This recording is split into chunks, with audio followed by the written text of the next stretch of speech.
Welcome to the Same Side Selling Podcast.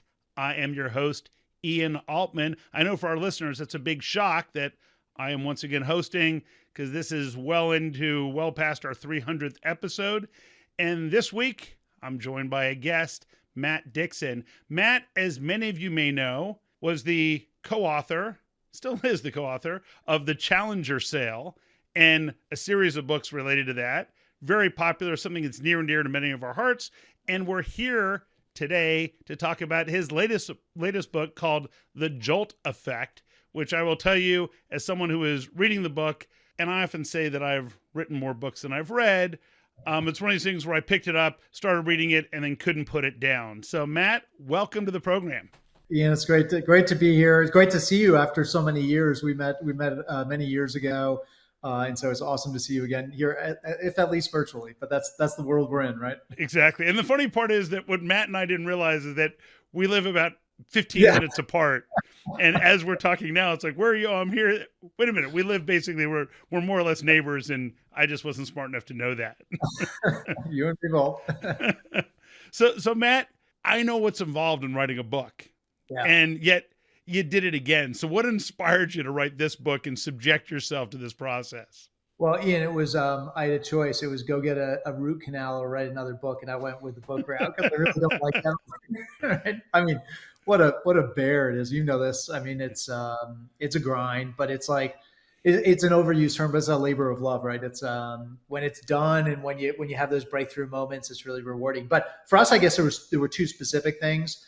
One was, we've been writing about these problems and these changes in customer buying behavior for a number of years, including in the Challenger Sale. That the problem we're writing about then was this whole issue of like customers learning on their own and boxing the salesperson out and forcing you to compete on price. And, that's a bad place to be in. Challenger Customer, which was one of the follow-on books, we wrote about this problem of consensus buying. More and more stakeholders showing up at the table. More stakeholders means lower probability of selling anything. This latest book deals with a different problem, which we think is kind of the problem of the day. And we think it's a problem that unfortunately is going to get worse, which is deals lost to no decision. So to be very clear, we're talking about customers that go through the entire purchase process. They do proof of concept trials, they do demos, they iterate on the proposal with you, they check references, and then they kind of ghost you and they go radio silent. And eventually we just kind of give it up and mark them as closed, lost in the CRM system. But it's not because the customer bought from a competitor, it's just that they chose to do nothing. Yeah. And this, in our research, we find that about 40 to 60% of deals for the average salesperson are deals lost to no decision. So it's a huge deadweight loss for the seller and for the sales organization. And again, we think it's the problem that when I talk to sales leaders and salespeople, like this is the problem that they want to talk about. What do I do about this? How do I avoid this happening to me? The second reason was, so this has been something we've been tracking for the past few years, in the past 5 years or so. And it's progressively kind of moved up the hit list of topics people want to talk about. Like I'll talk about Challenger and they'll say, yeah, but do you have anything about this other problem? Like, no, just say, and I go back to like, well, have you tried doing more Challenger? And it's like, yeah, but there's a different thing we need, right? So the real thing that kicked this over to like, okay, we're going to go do a book on this or go do some research on this was the pandemic, actually, because at the time, March 2020, my co-author Ted McKenna and I were working at a machine learning company out of Austin, Texas.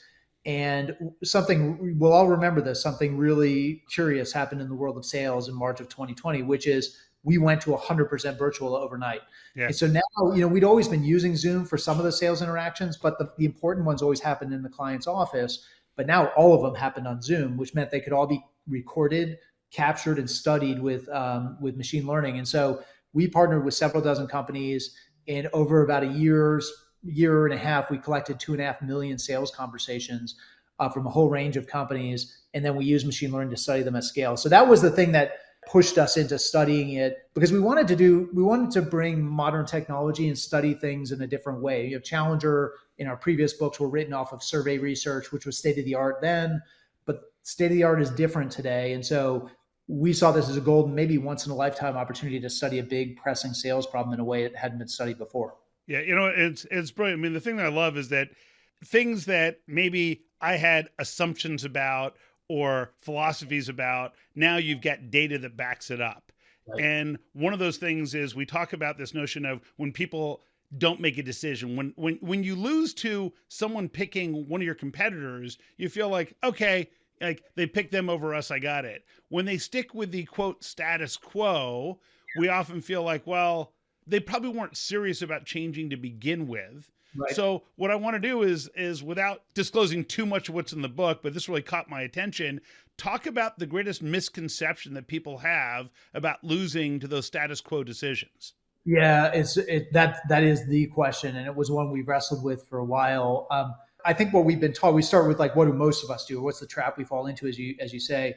So most sellers, I think, when facing a customer who starts to, and we know a lot of customers do this, so they'll state their intent. They'll say, hey, Ian, I think our current approach stinks. I think you guys are the ones we want to work with, want to move forward. Let's talk turkey. Let's start to talk about doing business together. And then the customer starts to talk themselves out of it. They get cold feet. They start to backpedal. They straddle the fence. All those things our customers love to do. And what have sellers been taught to do in those moments? What they've been taught to do is go back and hammer the status quo, because the only reason a customer could be getting cold feet is that they're still in love with the status quo, or they're not convinced to change, as you said. And it's usually either one, we believe the status quo is good enough. Two, we don't believe your solution represents a more compelling alternative to what we do today. Maybe it's like 5% better, but it's not really worth switching. Or three, we think the status quo stinks. We think you're great, but we think the change journey is going to be too difficult, right? Getting from A to B, it's the juice is not worth the squeeze. Yeah. Our company's got other priorities, et cetera. But what we teach salespeople to go do is go back and just hammer the status quo. So we found in our data, when customers show signs of cold feet, 75% of the time, salespeople go back to the hammer the status quo. So they do it in one of two ways. They first use the carrot, which is, you must not have fully understood how awesome our solution is. Like, did you? No. There's like another zero on that ROI. You missed it. So we talk up the features and benefits. We paint this rosy picture. We emphasize the positive. When that doesn't work, we put away the carrot and we break out the stick. And now we try to use FUD techniques, right? Fear, uncertainty, and doubt, to make customers squirm a little bit, right? Here's what you're going to miss out on if you don't move forward with our solution. Your competitors are opening a big gap on you in the market. Your customers hate you. Cost is leaking out of your business, all this bad stuff. Because again, the view that we have in sales is like, you just didn't break the gravitational pull on the status quo has on the customer. So you got to go back and hammer it. So we found that 75% of the time, that's what salespeople do. They're doing what they've been taught to do. But actually, the big surprise to us was that 84% of the time, it backfires. So it actually makes it more likely, not less likely, the customer ends up doing nothing. And this was a huge head scratcher for us. It actually brought our research to kind of a grinding halt before it even got going. Until we were actually invited, one of the companies that participated, the head of sales there, a big cloud provider, she called and said, hey, I know you guys are doing the research. Would you like to sit on one of our pipeline calls just to, because I know you're studying this. We deal with no decision all the time. So come on in, listen to the dialogue. It might spur some creativity, some thinking on your part. So that's right. We're really good at non-decision. You should watch us. Basically, it's like we deal with this all the time. So we call into this pipeline review, and it was really interesting. One of this sales leader's top salespeople, I'd been selling for the company for years. I was one of their top performers, had a deal where everything looked great on paper. And then the customer started to ghost them, stop showing up for Zoom, would respond to emails, but days, sometimes weeks after the fact with very curt replies. It was clearly something was going on here. Sure.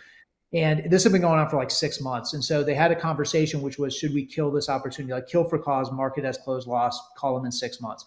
So that's what they decided to do. But then, as any good sales leader would do, they want to try to learn something from what happened here.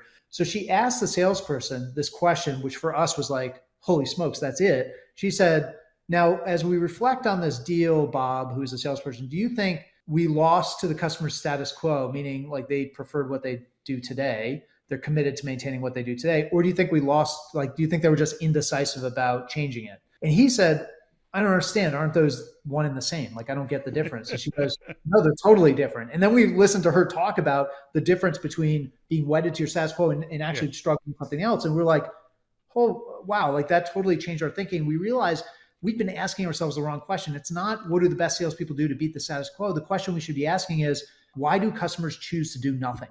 Yeah. What motivates somebody to choose to do nothing? And we found was fascinating and really opened our eyes to, and I think helped explain to us what high-performing salespeople had figured out way before and way smarter than we are about this. They kind of figured it out on their own. They just never had the terminology for it. So that's what we tried to unpack in the book.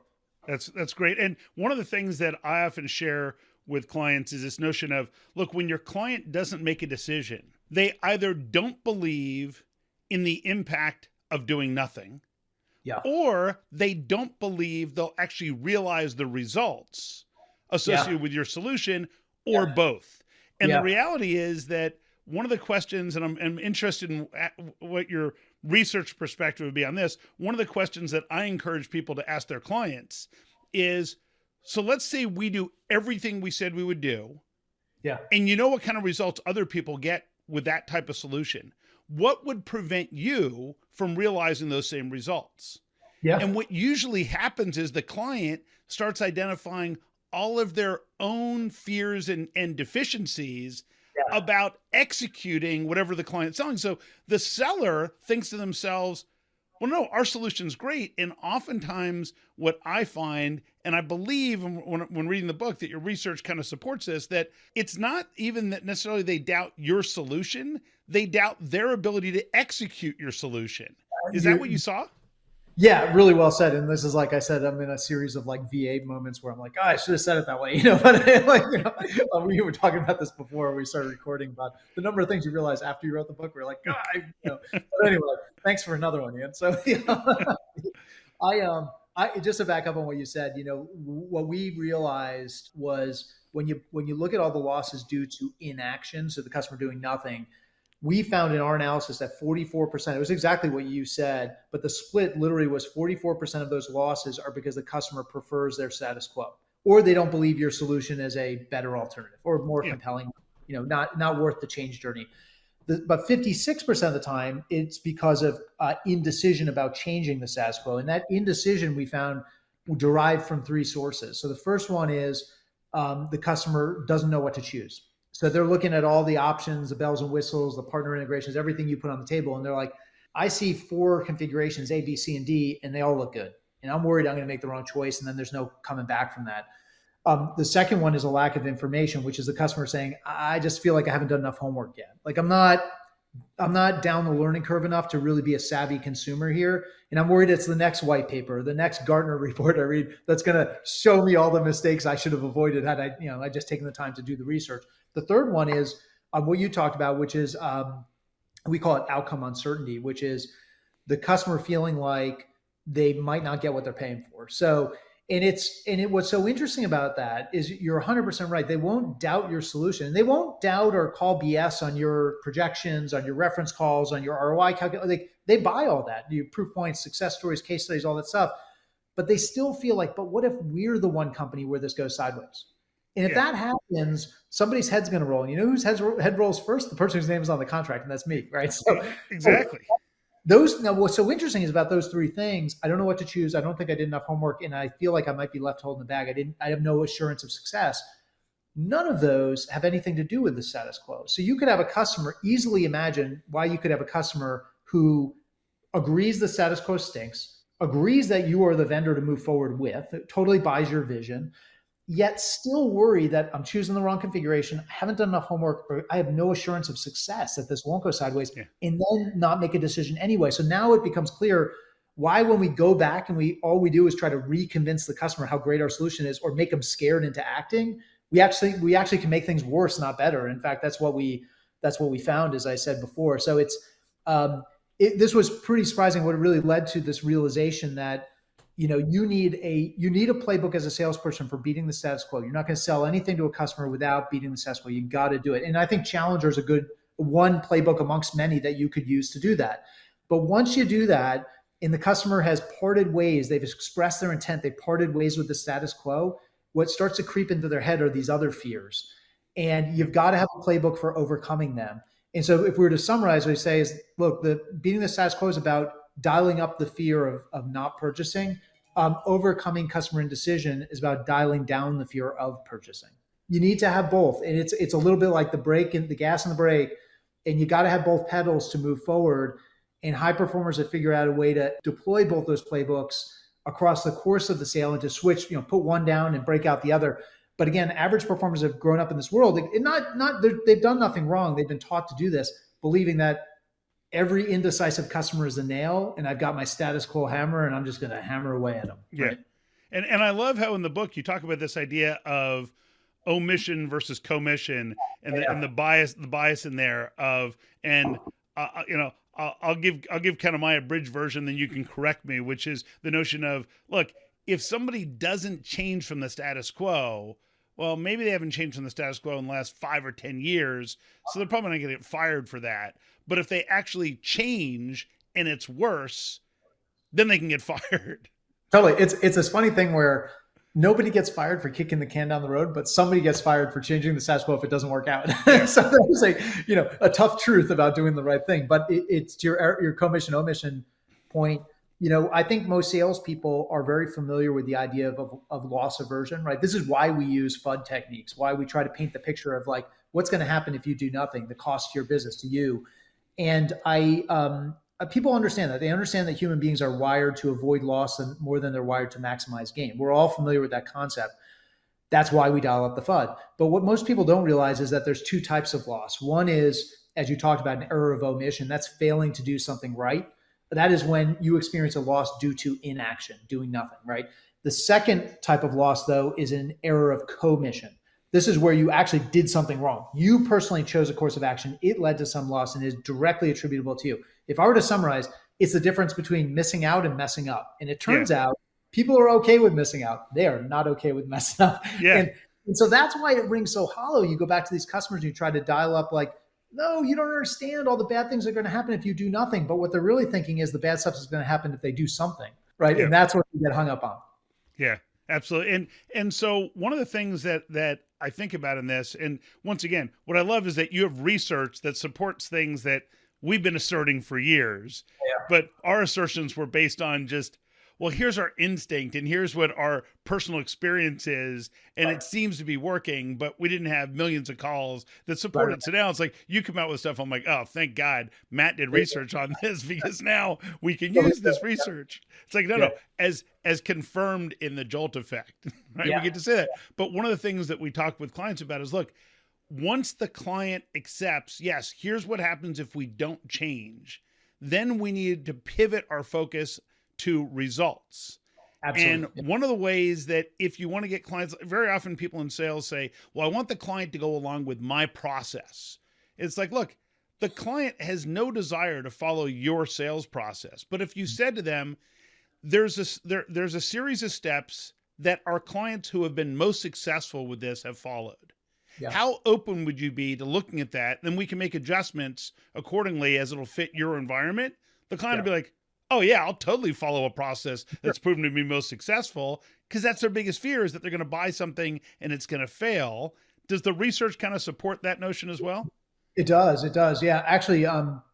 So we talk about Jolt is an acronym. It's the name of the playbook. I'll just really quickly, I'll tell you the four, but one of them you're hitting on, which is a really big one. And I think is the one that most people, you're right, they feel in their guts, but they never really had language for. And just to be clear, this, like Challenger, I think this was, we didn't invent this stuff. This was like high performing salespeople had figured this stuff out. People knew it in their guts. You're right, because they'd done this stuff and it has worked, but they maybe didn't have a language for it. And they didn't have data to back it up. So this is, you're right, this is lending some more validation for what some knew intuitively, but had never had a name for.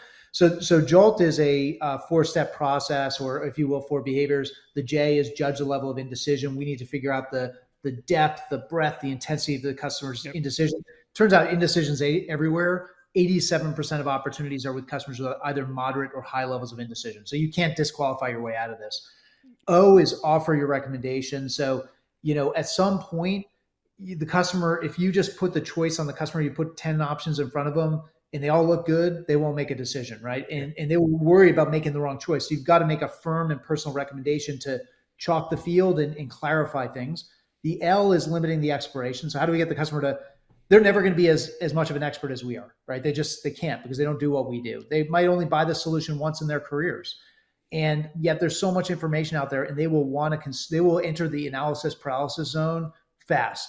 And so we've got to put a stop to their exploration, get them to trust us as an expert that has their best interests in mind. And then the T is exactly what you're talking about, which is taking risk off the table.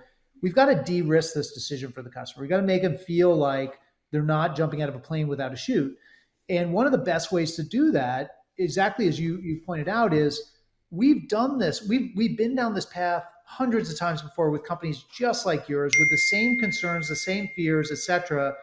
And we've got the roadmap. We know what it looks like, and we're going to walk you through it and be right there by you every step of the way. And that instills the confidence that the customer's not on their own, right? Because that decision, even in a big company where there's lots of stakeholders, for that person who signs the agreement, that's a lonely place to be. Sure. And this tells them, no, you're not going into the wilderness. You're going with a Sherpa, somebody who's been there before, knows where all the pitfalls are, right? And Matt, one of the things that I want to make sure that listeners pick up on is this notion of limiting additional research or additional data. We can't get there unless we've earned their respect and their trust. Because if we say, yeah, you don't need to research other stuff, the client's like, no, you're a sales guy. I've been trained not to trust you. So that's not going to be enough for me. But if there's a couple things that I often talk to, that once again, your research, as I'm reading this, I'm like, this is great. The first thing is we talk about this concept of disarming that says, look, you have to demonstrate to your client that you are more committed to the outcome or result than you are to the sale. So if they see it as you're just focused on the sale, then you have no credibility. If you say, look, this doesn't work for everybody, I want to get a sense of which environment you're in, because if it's not going to work, I'll point you to something else. Yeah. Then if we take the time to learn more about them, the client says, well, Matt knows enough about my business to know if this is going to work. And he on the onset said, hey, if it's not going to work, he'll tell us. He's asked enough questions that they must feel confident this is going to work. But if you jump in and say, hey, you need our stuff, by the way, what's your situation again? It doesn't work. It's like we're hiring a developer right now to help with some of our Same-Side Selling Academy development. And one of the people we interviewed said, oh, don't worry, everything will be done on time and within budget. And so my team said, what do you make of that? And I said, well, we haven't told them what our timing or budget is. So I find it a little bit suspicious that he said, don't worry, it'll all be within time or budget, even though I don't know what either of those data points are. Yeah. Well, look, I mean, you hit the nail on the head. Last time I checked, Jedi mind tricks don't work in sales. So going and telling your customer who wants to consume lots of information that they don't need to do that. Like you don't need to read that Magic Quadrant report. Exactly. That's not the report you're looking for. Like that doesn't work. So, but what's interesting is you can lay the groundwork to earn the right to do that. And the way you do it is there's two steps. So the first one is you've got to establish the trust. And this is an overused term, I think, in sales, but we found this is very true. Like there is an agency dilemma, an agency bias at work in sales, which is, you know more than I do. You know where the bodies are buried. You know what doesn't work with the platform. You know all the customers who hate you, even though you only put me on the phone with customers who love you. You know what the difference between the fiction and the truth around what actually is value we're going to get out of this. But your job is to oversell me and sell me stuff I don't need, sell me more than I need, et cetera. And so there are moments during the sale where you found high performers actively working to counteract that, pointing out stuff in their platform that's not ready for prime time, things that are not coming. This is not even on our roadmap. Things that your competitors can actually do better than you can, and even telling the customer what not to buy. I know you want the premium version, but I actually think you're going to be fine with the basic version, and here's why. Those are great moments for building that trust. And then you get the feeling like, yeah, you're right. This person is more interested in getting me to the right decision, and that more than they are interested in just landing a big fish on the line, right? The second thing you got to do is not only build the trust, but you also got to build the credibility. You need to be seen as a person who actually knows more than the customer knows, and that they can't get to your level of expertise. So they're working with a trusted expert. How do you develop that expertise? Well, if you got really tactical, we found that high performers were way more likely to do their own demos, way less likely to bring extra people like the clown car of experts from their own side onto the call. And when they do bring an expert, because they don't make stuff up, if they're out of their depth, they're going to bring an expert on the phone or on the call, but they orchestrate it very tightly. So what they don't do is like, hey, I brought Ian. Ian's our chief product officer. Ian, take it away. You know what? Because Ian hates that, first of all. And then second of all, it sends the customer the message that you're nothing more than a glorified admin. Like you actually don't know any of the answers to any of the hard questions. Only Ian does. So then you get delegated down to the person you sound like. And so there's lots of ways for people to do that. It's not just running your own demos and tightly orchestrating moments where you do have to bring in a subject matter expert. It's also thinking one step ahead, it proactively suggesting objections that the customer hasn't even articulated yet, because that shows them you've sold this to people just like me. You know what's going on in my head. You're helping me surface those concerns, and you're like, you know where all the pitfalls are. Doing those things earns you the right to then tell the customer who asked for the 5th demo when they only needed 2 or 3. You know what? I don't think that's a good spend of your time, and here's why. Yeah. But you can't do that unless you've got that trust and that expertise, right? And I think also when you bring in that subject matter expert on your team who's, the Jedi master about all the big data that supports this assertion, if you're the sales rep, you can say, let's say I was interested in you, I would say, so before I introduce Matt, I just want to make sure you understand, here's their situation. Here's what their problems were. Here's what ultimately we're trying to solve. Here's what didn't work in the past for them. Here's the risks are. Can you speak specifically to this issue that they told me was most important? Because together we need to decide if this is going to work or not work. Matt, let me turn it over to you. Now, Matt's speaking about that narrow field, and the client says, wow, they really understand what our issues are. In fact, maybe better than we do.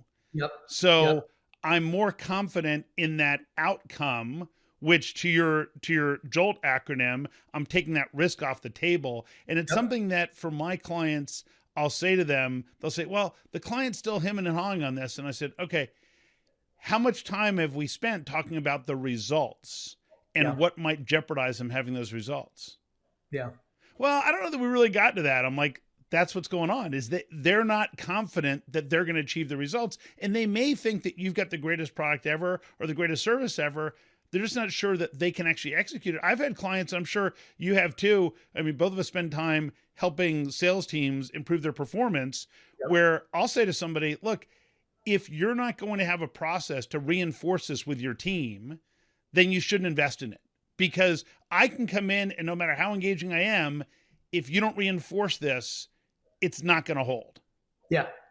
Those are, so, one of the things we talk about in that J area, the judging the level of indecision, is this idea of, active and passive sonar. So that the passive sonar is like just picking up on the signals. Like, are we tuned in and listening for those markers of personal indecision or source of indecision or intensity of indecision that we can just listen for? But the other thing is, like, sometimes our listening won't reveal fully what's going on there in terms of the customer's level of a decision. And so we've got to make a powerful request or if you will, send out a ping so we can get the echo back. And I think some of those examples you're talking about are great. Have you thought about the resourcing for this? If something's going to go wrong, what's it going to be? And even articulating, I think, some of the fears we know are the customer's mulling over right now, but they are not comfortable articulating, but basically doing it for them. So it feels like there's a really big decision for your organization. And that's why I'm sensing a bit of hesitancy here. Give me a sense on scale of like bet the company to like, this is small potatoes. Where are you on this? What's your source of anxiety? Because I'm getting the feeling you're not ready to move forward. And I want to make the right help you make the right decision. But let's have a frank conversation about that. Like, those are really powerful moments that will then get the customer, elicit a response from our customer that we can then do something with. Right. Yeah. So Matt, just to wrap up, last question I have for you is this. Aside from how do people learn more about you and where should they buy the Jolt Effect and all that, because having read it, I will tell you that our audience is going to love it. What was the most surprising piece of information that you got out of the research? What's the thing that you thought, wow, that was really unexpected?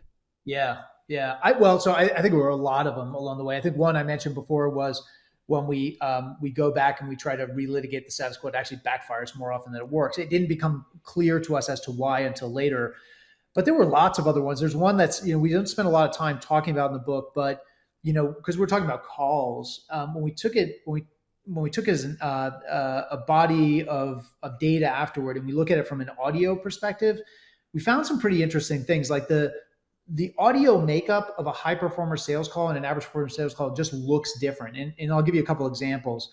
So one is, and this is contrary to a lot of what you read on LinkedIn and out there, is that when you look at a high performer sales call, they actually talk more than the customer.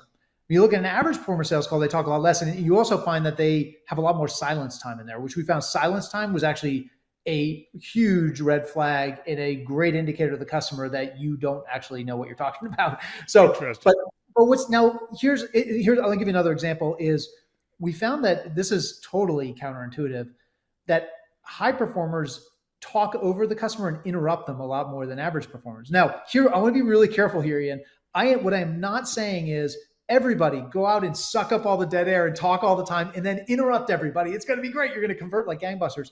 This is not an input, it's an output. So what I mean is when you are an expert and the customer wants to hear what you have to say and you're pushing their thinking, you're getting them to think about differently, it's a natural output of that you're actually going to end up talking a lot more.